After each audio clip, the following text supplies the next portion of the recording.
The winter of 1888 came down on the Gray River settlement like a hammer. It was not a gentle slide into dormancy, but a sudden, violent freezing that caught the land and its people unprepared. The wind came first, a thief from the north that stole the last of the autumn warmth and left behind a chilling emptiness.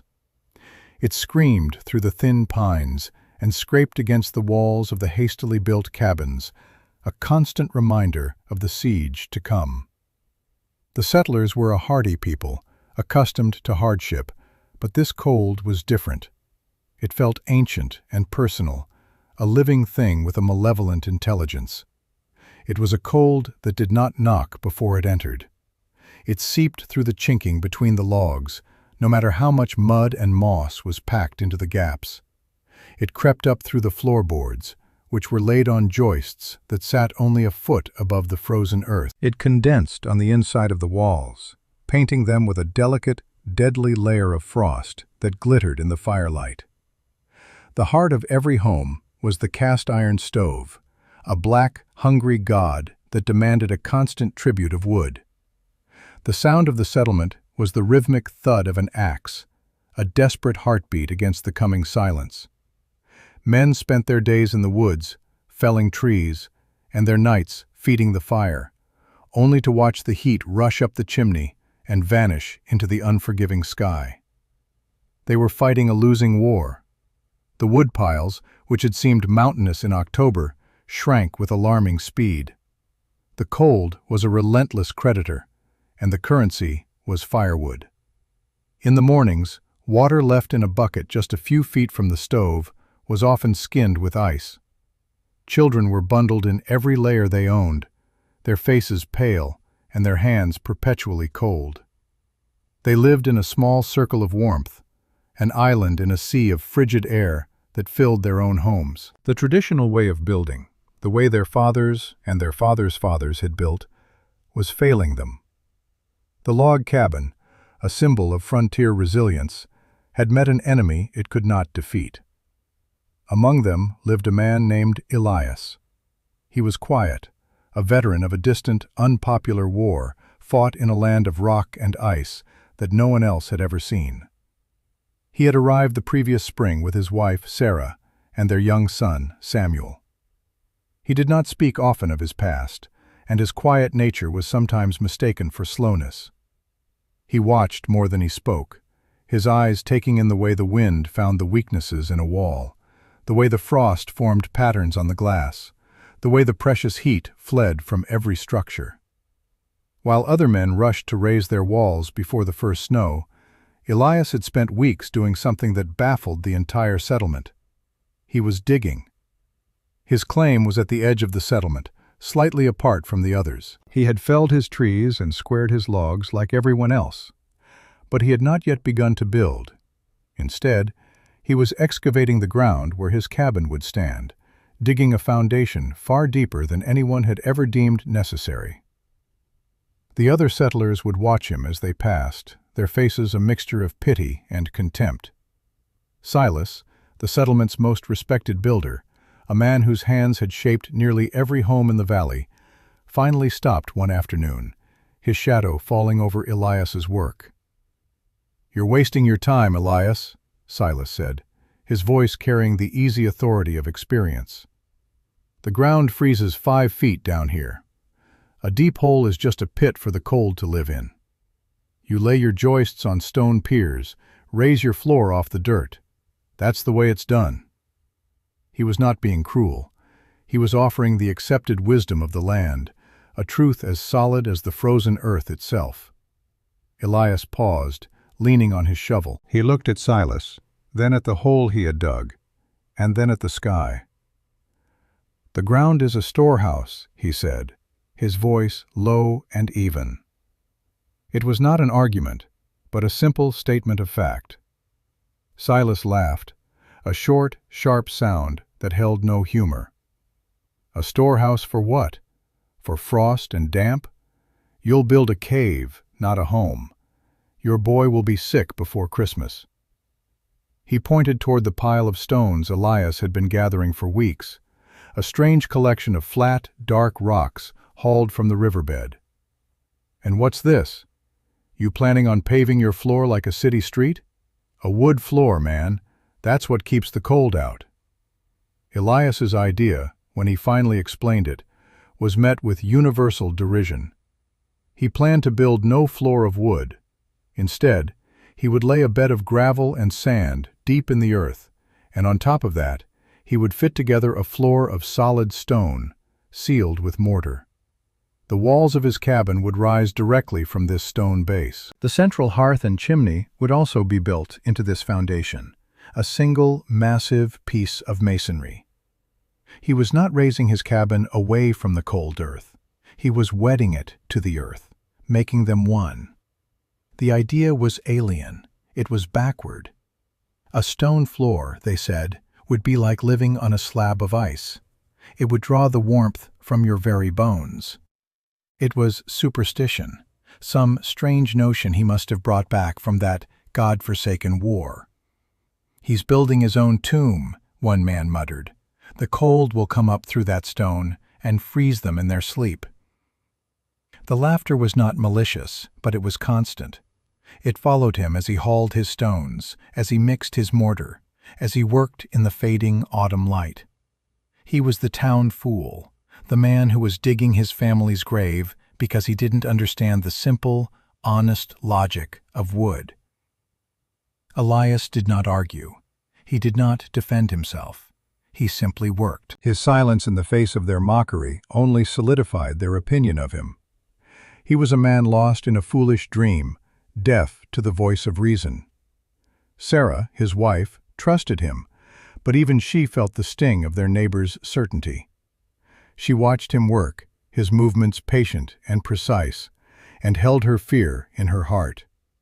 She was betting her son's life on a memory from a place she had never been, on a principle no one else believed. The community, bound by shared hardship, saw Elias as a man who was rejecting their fellowship, choosing a path of stubborn ignorance that could only lead to disaster.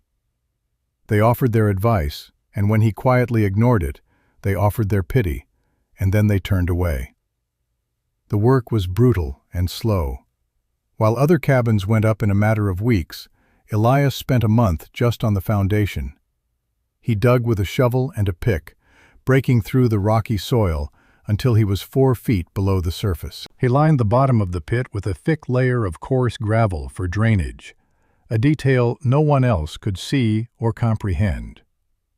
On top of the gravel, he poured a layer of sand, tamping it down until it was as level and hard as a threshing floor. This was the bed for his great innovation, the buffer between the deep frost and the heart of his home.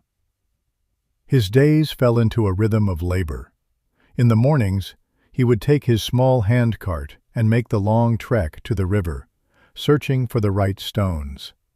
He did not take just any rock. He sought out the dark, dense slabs of schist and granite, stones that felt heavy and solid in his hands. He would test them, striking them with a hammer to hear their ring, choosing the ones that seemed to hold a deep, resonant hum. He was looking for stones that knew how to hold a memory, and the memory he intended to give them was heat. He hauled them back, one cartload at a time, his muscles straining against the weight and the distance. Back at his homestead, he began the real work, the patient artistry of the floor. He laid the largest, flattest stones first, fitting them together like pieces of a giant puzzle. He used a string and a level, ensuring every stone was perfectly set. The gaps he filled with smaller, custom-shaped pieces, chipping away at the edges with a hammer and chisel until the fit was snug. He was not merely paving a surface. He was creating a single, solid mass, a plate of stone that would become the anchor of his home. He mixed his mortar in a wooden trough, a simple mixture of clay, sand, and ash. He worked it into every crevice, sealing the floor not just against drafts, but against doubt itself. Meanwhile, the sounds of construction echoed from other parts of the settlement. Silas and his crew were putting up a new cabin for a family that had just arrived. Their work was a model of frontier efficiency. The ring of axes was sharp and fast. Logs were notched and set with practiced speed. The wooden floor joists went down in a single afternoon, and the planking was nailed down by dusk. They built on stone piers, as was tradition, leaving a crawl space underneath the floor. They called it breathing room. Elias knew it was just an empty space for the cold to occupy, a cellar for the winter to store its chill. The contrast was stark. Silas's crew raised a complete structure in the time it took Elias to lay a third of his stone floor. The men working with Silas would look over at Elias on their way home, shaking their heads. He was still on his knees, a solitary figure in the fading light, tapping a stone into place, his movements deliberate and unhurried. They saw a man obsessed with a pointless task, a man falling further and further behind in the race against winter. They saw folly. They did not see the thick, insulated walls of earth surrounding his foundation. They did not see the careful layering of sand and gravel. They only saw a man choosing cold, hard stone over the warmth of honest wood. As he worked, Elias explained the principle to Sarah in the evenings, in their temporary lean-to. He drew diagrams in the dirt with a stick. "Heat is not a thing that stays," he told her. "It is a thing that moves. It always moves toward the cold. In their cabins, the fire burns and the heat rises. It warms the air, and the warm air rushes out through the roof and the walls. The stove heats the air, not the house." He pointed to the dirt. "But stone is different. Stone is slow. It drinks the heat from the fire, drinks it deep. It holds it, and then, slowly, it lets it go.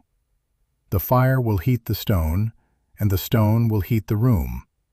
It is a battery for warmth." He built his hearth and chimney as part of the floor, a massive column of stone rising from the very center of the cabin.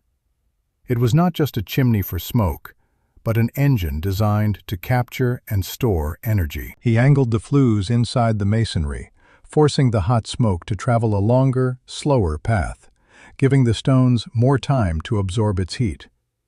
This, too, was a deviation from the norm. A straight flue drew better. Everyone knew that. A straight flue got the smoke out faster. Elias, however, did not want the smoke out faster. He wanted to rob it of its warmth before it escaped. By the time the first snows fell, his cabin was finally complete. From the outside, it looked much like the others, if a bit more solid and squat. The walls were thick logs, chinked with the same mud and moss mixture everyone used. But inside, the difference was absolute. There were no floorboards, only the dark, smooth expanse of the stone floor. It felt strange and subterranean, more like a cellar than a living space. The first fire he lit in the hearth seemed small and inadequate. The stone seemed to drink the heat, giving nothing back. For the first few days, the cabin was cold, colder than the wood-floored structures. The last of the doubters felt vindicated. The stone was a heat sink, just as they'd predicted, pulling the warmth from the room. Elias's folly was complete. But Elias was patient. He kept a small, steady fire burning, not a roaring blaze. He fed it methodically, knowing that his task was not to heat the air, but to charge the battery beneath his feet. He was filling the storehouse. Day by day, a change began to occur. The surface of the stone was no longer cold to the touch. It became neutral, then faintly, almost imperceptibly, warm. The chill at the floor level vanished. The air in the cabin began to feel different, the warmth more even, less concentrated around the stove. It was a slow, deep, penetrating warmth, a warmth that seemed to emanate from the very foundations of the world. Then the great storm arrived. It was not a blizzard in the way they understood it, a thing of wind and snow that lasted a day or two. This was a siege. An Arctic high-pressure system settled over the territory, a vast, invisible mountain of frigid air that crushed the landscape beneath it. The temperature plummeted to depths the oldest settlers had never seen. The sky turned a strange, pale, hazy white, and the sun became a dim, powerless disk. The wind was not just a howl, it was a physical force, a battering ram that slammed against the cabins. It found every crack, every pinhole, and drove the cold in like a spike. In the settlement, the war for warmth became a desperate, losing battle. The stoves, which had been hungry before, became ravenous. They devoured wood at an impossible rate. Men who had prided themselves on their foresight saw their wood piles melt away in a matter of days. They had to venture out into the blinding, soul-crushing cold to cut more, their axes ringing with a brittle, desperate sound against the iron-hard wood. Frostbite became a constant danger. The risk of felling a tree in the gale was enormous, but the risk of letting the fire die was greater. Inside the traditional cabins, life shrank to a few feet around the stove. The walls were thick with ice. The floorboards were so cold they felt sharp through the soles of boots. Drafts cut through the rooms like knives. Families huddled together under piles of blankets, their breath pluming in their own homes. The heat from the stove was fierce and scorching up close, but it did not travel. Step 6 feet away, and the temperature dropped by 20 degrees. Silas, the master builder, worked tirelessly to keep his own home warm. His stove glowed a dull red, but the corners of the room remained in a deep freeze. He stuffed rags into the gaps around the windows and doors, but the cold was a liquid, and it poured in from everywhere, especially from below, up through the floor that was supposed to keep it out. He was burning through a cord of wood every 2 days, an unsustainable rate. He could feel his own creation, the pinnacle of his craft, failing him. He could feel the cold winning. In Elias's cabin, the world was different. The storm raged outside, its fury audible as a deep, muffled roar. But the walls did not tremble. The wind clawed at the logs, but it could not penetrate the solid foundation. Inside, there was a profound and steady calm. The hearth fire was not a roaring inferno, but a small, quiet flame, burning with an almost lazy efficiency. Elias had not been outside to chop wood since the storm began. His small pile, meant for a week, looked almost untouched. The source of the miracle was the floor. The great stone slab, having been fed a steady diet of heat for weeks, was now releasing it back into the room. It was a vast, gentle radiator, warming everything from below. The warmth was not concentrated in one spot, it was everywhere. The air was temperate and still. Little Samuel was not huddled by the fire, he was playing on a blanket in the middle of the room, his cheeks rosy, his hands warm.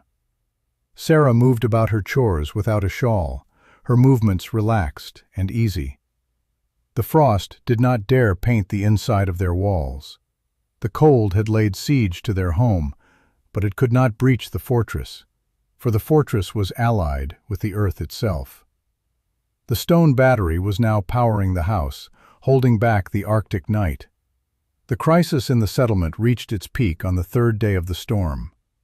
The wind grew even more violent, and the temperature dropped further. A section of roof on one cabin was torn away, forcing the family to flee into the blizzard to a neighbor's already overcrowded home. Another family's chimney, clogged with creosote from the constant, desperate fires, caught ablaze, a terrifying pillar of flame in the white chaos. But the most common enemy was exhaustion.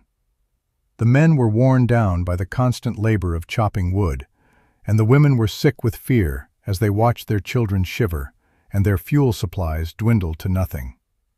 Silas was at the end of his rope. His wood was almost gone. The last of his seasoned oak was burning now, and soon he would be down to green pine, a poor and smoky fuel. His wife's face was etched with worry. He looked at the frost on his walls, at the way the wind rattled his expertly crafted window frames, and for the first time in his life, he felt a profound doubt in his own hands, in the knowledge passed down to him through generations. He had done everything right, everything the way it was supposed to be done, and it was not enough. His pride was a poor blanket against the killing cold. And then he thought of Elias.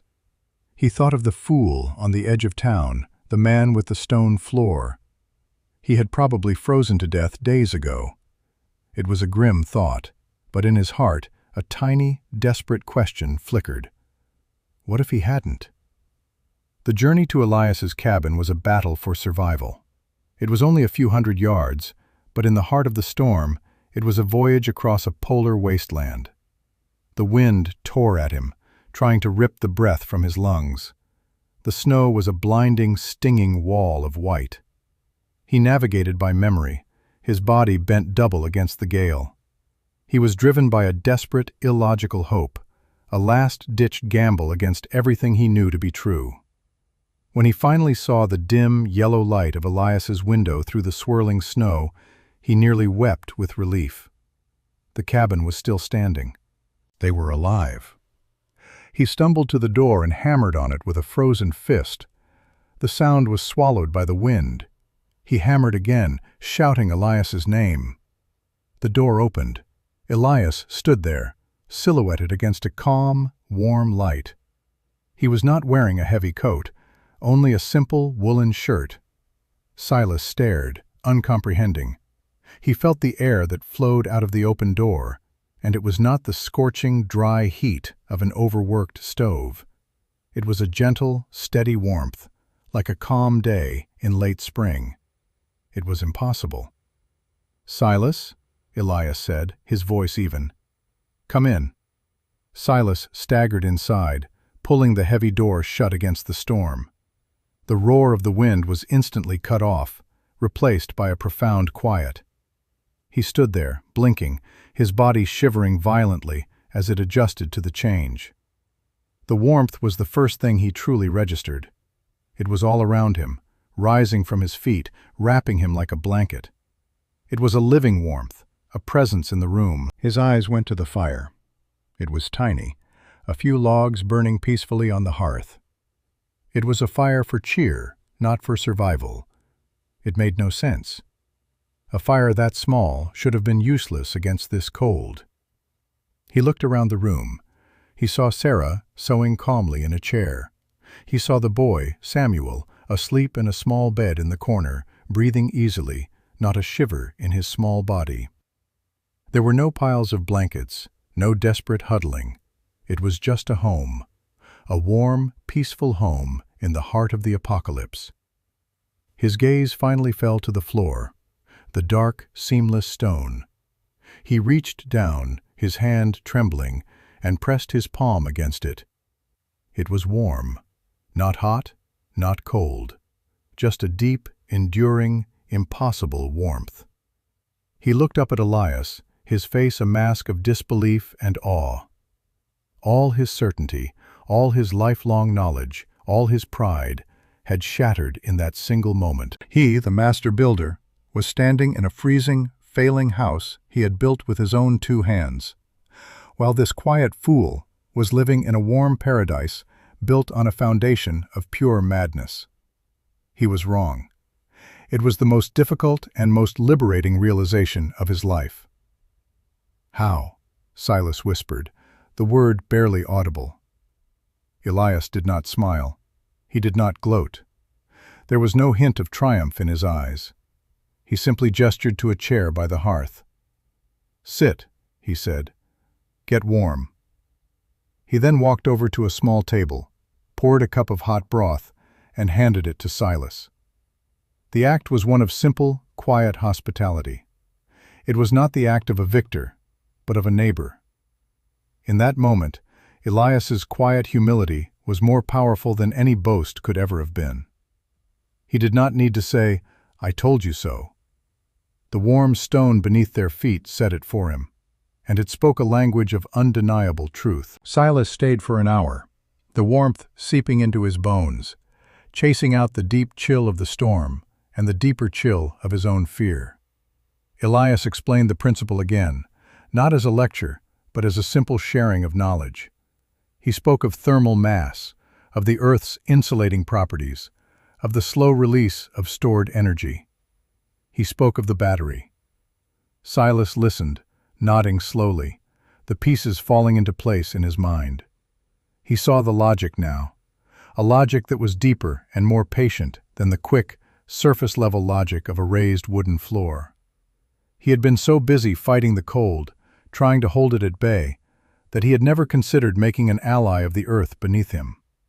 When Silas finally left to return to his own cold, failing home, he was a changed man. He carried with him not just the lingering warmth of Elias's cabin, but the seed of a new understanding. The storm raged for another 2 days, but the news of Elias's warm house traveled faster than the wind. It was carried by Silas, whose word was bond in the settlement. He told the others, his voice stripped of its old authority, now filled with a convert's zeal. He described the small fire, the warm floor, the sleeping child. At first they didn't believe him. They thought the cold and the strain had made him lose his mind. But desperation is a powerful motivator. The first to follow Silas was a young farmer whose wife was sick and whose woodpile was down to a few dozen logs. He made the perilous journey and returned with the same look of stunned revelation on his face. He confirmed the story. "It's true," he told the others, huddled in the general store. "It's warm as June in there. The floor is alive with it." After the storm finally broke, a procession of settlers made their way to Elias's cabin. They came in ones and twos, their faces grim and tired from their ordeal.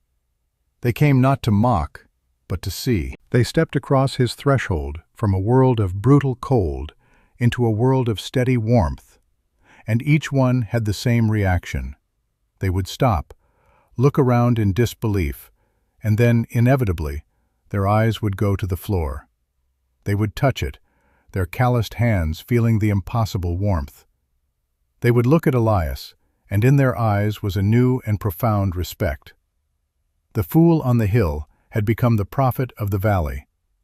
The laughter was gone, replaced by a humbled silence. The following week, Silas came back. He did not come empty-handed. In one hand, he carried a pencil, and in the other, a small, leather-bound notebook. He stood before Elias, a man he had once dismissed with a laugh, and his voice was low and formal. "Teach me," he said. It was not a request, it was a plea. Elias did not hesitate.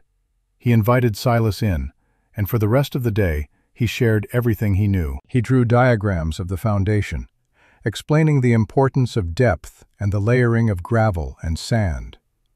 He explained the properties of different types of stone, why density mattered. He showed Silas the intricate, angled paths of the flues inside the chimney, explaining how to capture the heat before it escaped. He held nothing back. He gave the knowledge away freely, a gift to the community that had scorned him. Silas, the master builder, became the diligent student, his notebook filling with sketches and calculations. He asked questions not to challenge, but to understand. He was unlearning a lifetime of certainty to make room for a deeper wisdom. That spring, a new sound filled the Gray River settlement. It was not the familiar ring of the axe or the whine of the saw. It was the scrape of shovels on rock and the sharp clink of the mason's hammer. The landscape of the settlement began to change. No new cabins were built on stilts. Instead, everywhere, men were digging. They were digging deep, preparing the ground for their own stone batteries. Silas led the work. He became the most ardent disciple of the new method, teaching others what he had learned from Elias. He worked with a convert's passion, his old pride replaced by a craftsman's humility. He oversaw the digging of foundations, the selection of stones, the mixing of mortar. He was building not just houses, but a future, ensuring that no one in their community would ever face a winter like the last one. Elias would often walk among them, offering quiet advice when asked, but he never sought credit or praise. He had solved his problem, and in doing so, had given them the solution to theirs. That was enough. The story of the warm cabin and its stone floor traveled. Traders and trappers who passed through the settlement that next winter felt the difference. They slept in homes that were evenly, deeply warm, and they asked how it was done. The story was told and retold, spreading to other fledgling towns on the frontier. The tale of the quiet veteran who listened to the earth instead of to common wisdom became a piece of local legend. The Elias floor, as some started calling it, began to appear in other valleys and on other prairies. A quiet revolution in survival, spreading not through books or decrees, but through the simple, undeniable truth of its success. Years later, when the settlement had grown into a proper town, with a church and a school, the original cabins still stood as a reminder. The old ones, with their wooden floors raised on piers, were used as sheds and barns, forever cold and drafty.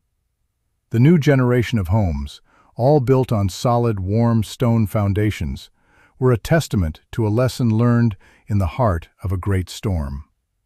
The lesson was not just about stone and heat, but about the nature of wisdom itself. It was a lesson in humility, a reminder that true knowledge is sometimes found not in the loud voice of tradition, but in the quiet observation of a man willing to question everything he has been told.